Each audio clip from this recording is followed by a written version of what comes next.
Uy, sandali lang. Ikaw, madali ka ba? Oo, ang cute kaya niyan. Excited lang akong buksan, ikaw naman eh. Unboxing Squishies! So, meron kaming nido dito. Ayan. Ito muna yung una nating i-open. Mabuksan ano. Ito yung una naming nakuha. Ganito yung kulay ng akin. Sa Color akin? white lang siya. Sa akin, purple, my favorite. Oh my God, ang lambot niya guys. I think isa to sa magiging favorite ko. Rate ko to ng 9/10. Sa akin, 10/10 to. Kasi sobrang fluffy niya, di ba? Yes, nakakagigil siya guys. At ang ganda ng consistency niya. Sali niyo ako dyan. Saling wala. Ayun na naman siya.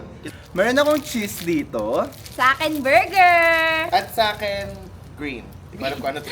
Ay, meron siyang green ball eh. So sabay-sabay namin siyang open and i-rate din namin siya.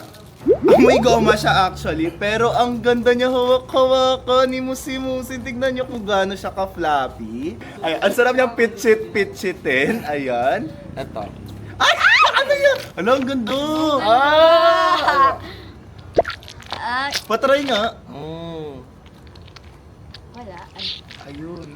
May tunog siya guys. Ang cute. Ang ganda. Ito yung sa akin, burger. Tignan niyo. Cute. Squishy talaga siya. Ay, 10 out of 10 siya sa akin kanina nung may ganito pa. Ngayon. Ngayon, Ang boring niya na. boring na siya. Normal Bawa ka. squishy na lang siya. I'll give it, 6 out of 10. Ayan. Sa akin naman, i-rate ko to kasi medyo maganda naman siya and gusto ko yung kulay niya. So, I'll rate this for 8/10. Sa akin, 7 lang. 7/10. So, eto yung nagte-trending na butter dito last time. So, titingnan natin Ay, kung... butter pala yan. May Yes. butter palang rainbow, ano. Oo, ganun siya. Eto siya. Titingnan natin kung maganda ba talaga siya. Na muna. Dito. Kinakagat niya na! Hindi mo kakagatin. Oh! Now I get bakit siya nagte-trending. Yung amoy. Amoy butter nga siya! Ayun nga, ang galing. Di ba? Perfect siya. Ang sarap niyang kainin. Pwede makainin to.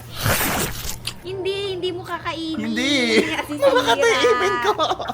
At ang floppy niya kaso, matagal siya bumalik. Matagal bumalik.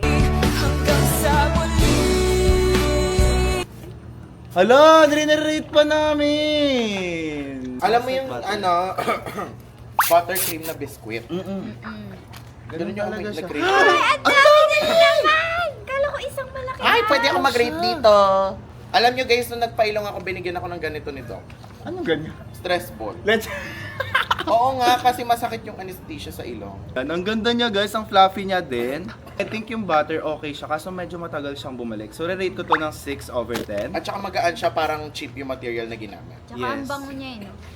Makakabili kayo na ganito sa Baguio ng 90 pesos lang. Dito kasi sa mall, nabili ko siya ng 150 and very pricey na siya for me. Yung Siopaw, I'll rate it a 9 out of 10. Aray, 9 out of 10. Maganda yung Sa akin squishy din, niya, 9 ang over cute, 10. maliliit lang. Plus the packaging, it's giving. Tignan niyo naman guys, ang ganda ng consistency niya. 9/10.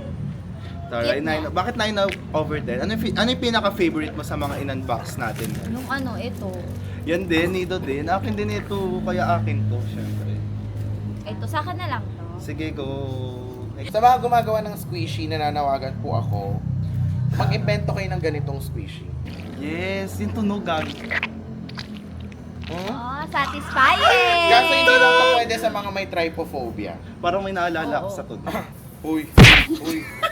Ano yan, JB? Kasi, ang sarap niyang piga-pigain. Kahit Actually- lamugin mo siya, hindi sa masisira. And so far, akin na lang to. Mag-comment kayo kung sino yung next na gusto nyong makasama ko sa pag-unbox ng Squishies!